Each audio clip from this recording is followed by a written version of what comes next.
One of the many benefits of CBA membership is our legislative lobbying program.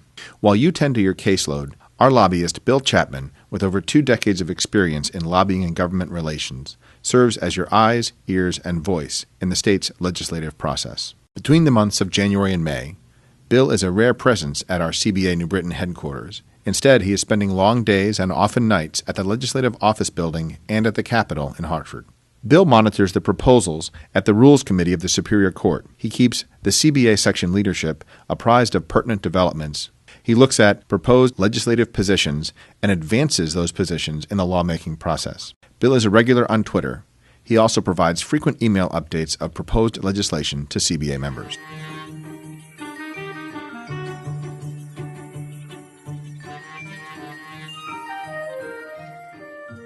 Hello, this is Doug Brown, Executive Director of the Connecticut Bar Association.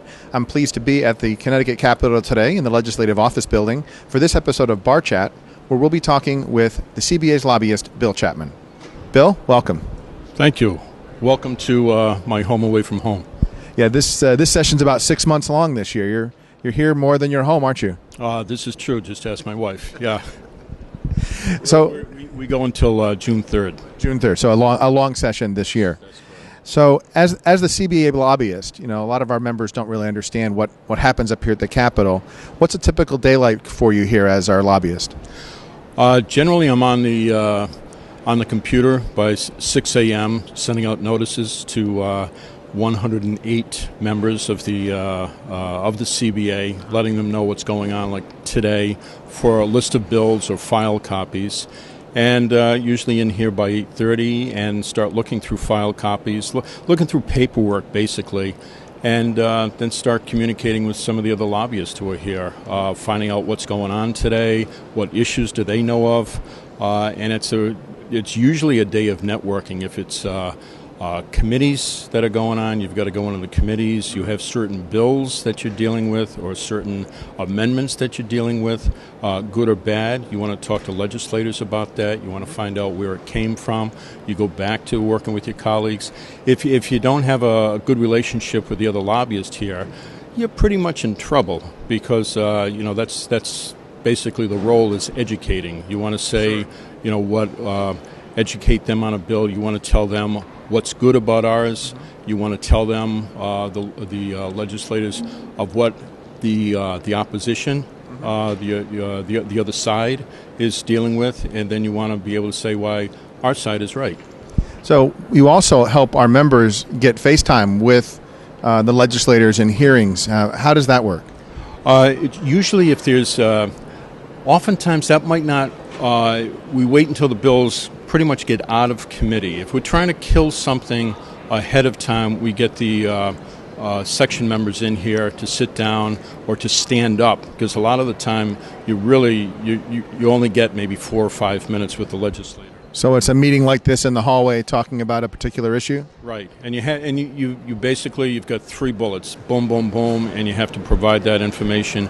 You bring in some section members to help you or to actually take lead on what a position is, why you support the bill, but most likely in these situations why you oppose a bill or why you oppose an amendment or a section of the bill.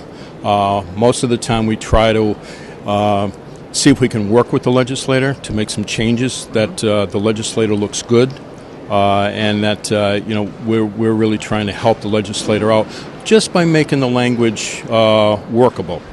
So how do you go about finding members that might come to those meetings and have their voice heard or represent a section or an association position? Oftentimes we hear from them. We know that a particular bill is a problem, so they might contact us, or we see a change in a bill, or a bill has just come up and we contact the section liaison and or chair and say, we've got an issue with this, could you tell us, is this good, bad, or indifferent? And at that point we ask somebody from that section to come up here and let's sit down and talk with the legislator. So if members have a particular interest in an issue and they want to have a meeting, you all facilitate that and help them get that visibility. Yeah, we would prefer that members don't come up here on their own, kind of like representing the CBA, but that they do it through us. Because Sure. I've got to know when a legislator comes up to me. If a CBA member comes up and speaks to a legislator and we don't know about it, the legislator kind of talks to us afterwards. They'll find us in the hall someplace and they'll say, "What did that person blah blah blah?" And we need to, in most cases, be in on that discussion. Well, you also have been here for many years. You can help them get access to the right people that they probably couldn't get if they just walked in here themselves, right? Absolutely. They might be, and oftentimes if a legislator would prefer to meet out in the district, that's a good time for a CBA member to sit down at the local coffee shop with that member, which they should be doing anyways. We would hope that the CBA members know who their legislators are, and that they do find some time during the year, whether it's a position or not, but just to explain to the legislators what the issues might be. Terrific. We have hundreds of approved legislative positions where the Board of Governors or the House of Delegates has authorized us to take a position. Where would members find the current list of those if they were interested in what was our position on a particular issue? If they go to the CBA website, I think it's down at the bottom. There is a button that says Legislative Affairs. Yeah, there is. They click on that button, and Viola, it comes up, and one of the things says Legislative Agenda. Click on the Legislative Agenda, and things are listed by initially the association positions, and then it goes by the sections on what positions. That's right. And members can find lots of other information at that point of our website about how to get involved in legislative affairs. Absolutely. All right. And the next question really is, you've been doing lobbying for 25 years, or 20 years anyway, and then 9 years for the CBA. Are there things that you see recurring year after year that we're having to watch for the profession on a legislative basis? I think always we have to look at things that are dealing with money in the judicial branch to see if there's any cuts. So we're looking at that. I think one of the elder law always have issues in which really trying to help in terms of the Community Spouse Protection Act, the transfer of assets, home providing, and all of these issues come up every single year, but somehow they can never find money to help the elderly and to help the elder law. I mean, that's an issue that's always there. And what have you seen as the big issues in this legislative session in 2015? Well, I think there were a few issues that came out from the budget that they were going to make some changes and cuts in the judicial branch. So we're still waiting to find out what changes have been made. Considerably concerned with the probate court, how they're going to deal with that, because that was zero line itemed, which means that folks like any estate issue is going to be taxed, seriously taxed.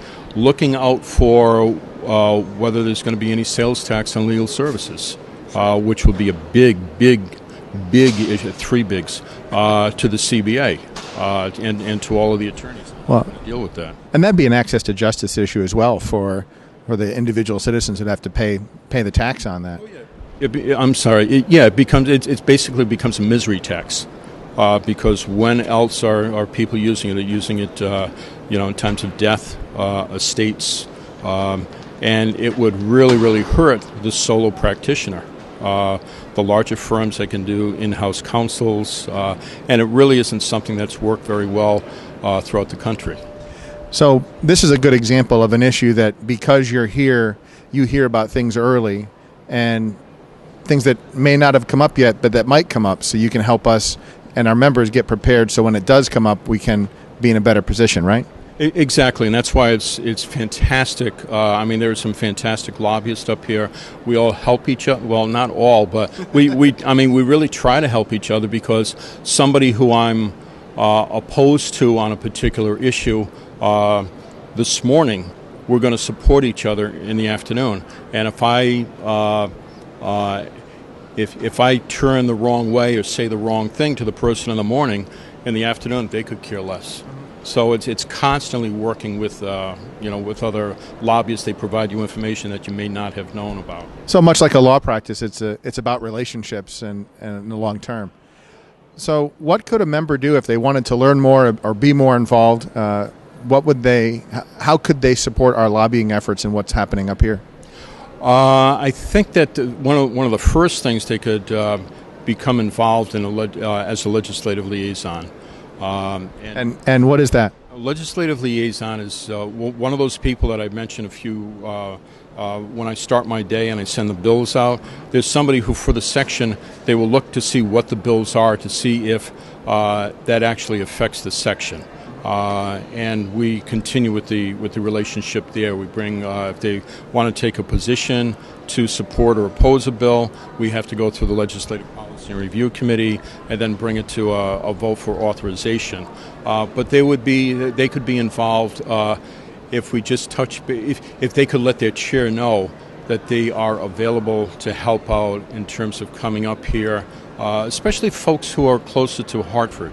It's easier for them to maybe come over for a couple of hours, to walk around, try to catch 4 or 5 legislators and explain a particular bill, why it's good or bad.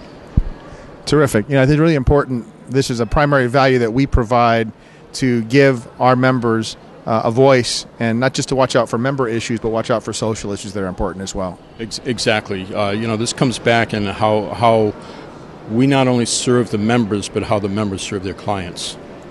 And it's extremely important.